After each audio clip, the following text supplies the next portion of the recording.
guys, welcome back to another segment of Business Means Kathleen. My name is Kathleen Morethi. If you're new here, karibu sana. I welcome you to the channel. This is a place where we discuss all matters business. Now, statistics show that businesses are born every single day.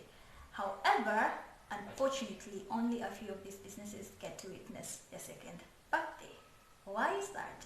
So today we're going to be looking at the reasons as to why businesses succeed, or the factors that account to most companies' success. Before we go into that, I would like to share a little bit of my story. You see, I started my business back in 2015 in my third year of study in campus. I was studying in Western Kenya, a place where, if you know Western Kenya, there are not many opportunities for the youth. So my life was in a bit of a routine where you go to class, then you go back home, go to class again, then you go back home.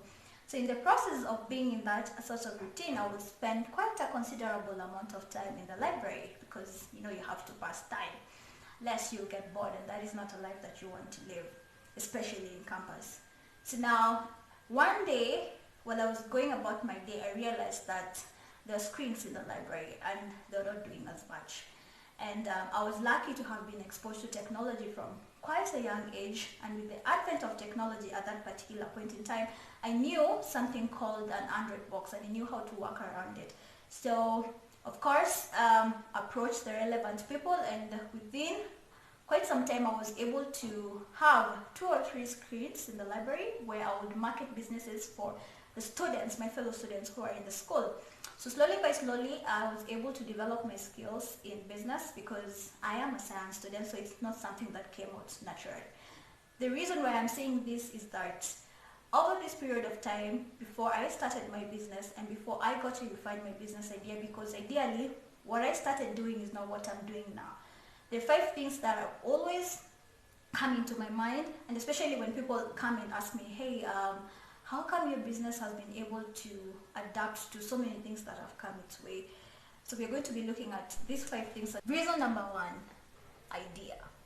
You see, it's very easy for you to come up with a business idea. Very simple. You see a place, you see a need, and all of a sudden your mind is filled with these imaginative things that you could do to make your environment better.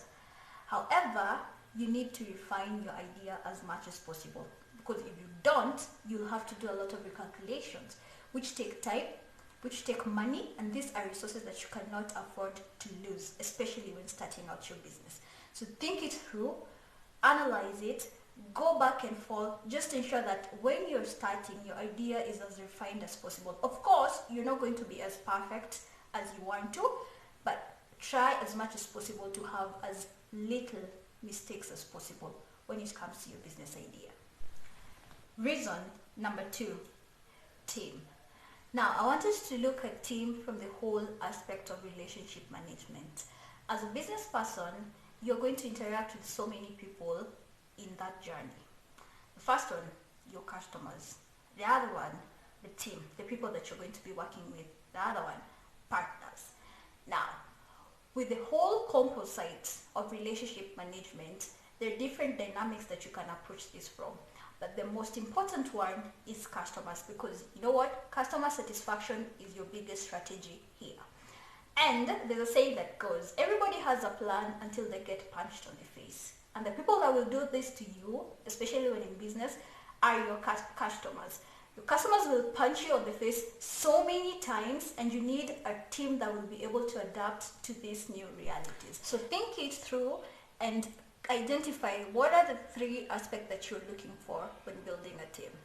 Could be skills, could be experience, could be networks. So as long as you know these 3 things, and as long as you can relate to the most important one, then you'll be able to build a very important team that will drive your business and that will most importantly believe in the future of your dreams, because you want a team that can see the end in mind. Reason number 3, business model. Now, what is a business model?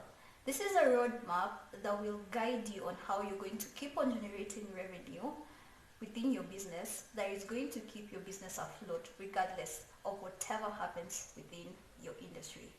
Now, it It is not necessary for you to have a business model when you start. This is something that you can do after a certain period of time. And the economies of scale will alert you on when you really need to have a business model. Why? You look at the demand, you look at the supply, you look at everything that encompasses what your business does compared to what the industry dictates. Then now come up with a business model that shows that. When I started my business, I did not have a business model and I was doing something completely different. But with time, I got to generate my business model that kept on changing depending on the demands and depending on the kind of people that I was interacting with. So it's something that you can refine as you go. It is not as necessary, but it has to be as precise as possible. Reason number 4, funding. Now, you see guys, so many businesses become successful after receiving some funds. However, for you to even get to that point, you need to be investor ready. So how do you ensure that your business is investor ready? You need skills. You need to know how to create a pitch deck. You need to know the fonts to use. You need to know how to structure your prototype. How do you even ensure that your communication is as dumbed down as possible? How do you communicate your content in a way that these investors can be able to understand what you're saying? You need to know how to pitch to these people. You need to know human behavior. You need to understand business psychology. It takes a lot for your business to get to that point, and also for you as the business owner to get to that point where you can be able to convince someone to channel funds into your organization. So it's not something easy, but it's something exceptional, especially when you get to that point. Last but not least, timing. Now, you could have all the 4 that I've just talked about, but if the timing is not right, trust me, your business will not witness its second birthday. I can give examples: Airbnb, Uber, even YouTube. These are businesses that came into light during the most perfect time possible. You cannot just decide, hey, I'm going to start selling handbags tomorrow. You need to use design thinking, especially when it comes to time. You need to empathize, you need to iterate, you need to ideate, you need to create a prototype, and you need to ensure that the customers are ready and are in need for what you want to sell. Could be a product or a service. Let's use this simple analogy. Think about going to a party. There are 2 things involved. It's either you get there early or you get there late. If you're late to a party, now try and think of this in a business perspective. If you're late, then it means that customers already know what you want to sell, have interacted with this product or service over a certain period of time, and you need to be as innovative as possible for you to push your product or service forward. If you're early, then it means you're advanced. So then now you need to incorporate the aspect of education or awareness into what you're trying to sell. Could be the product or the service. So you need to be as precise as possible when it comes to timing, and you need to be keen, because at this point in time you can either win it or lose it. So I emphasize again, timing is very crucial. Please be keen on this and you'll be able to realize the future of your dreams. You'll be able to sell your dream and your customers will be able to even want your product every now and then. Now, starting and running a business is very simple. You just need to play the role of a genius, because the role of a genius is not to complicate the simple, but to simplify the complicated. Okay? Alright. So that's it for me. I want to thank you all for tuning in. I want to believe that you're keeping safe, that you're sanitizing, that you're quarantining, and you're also making money in the process. Until next time, my name is Kathleen Moribi. Bye!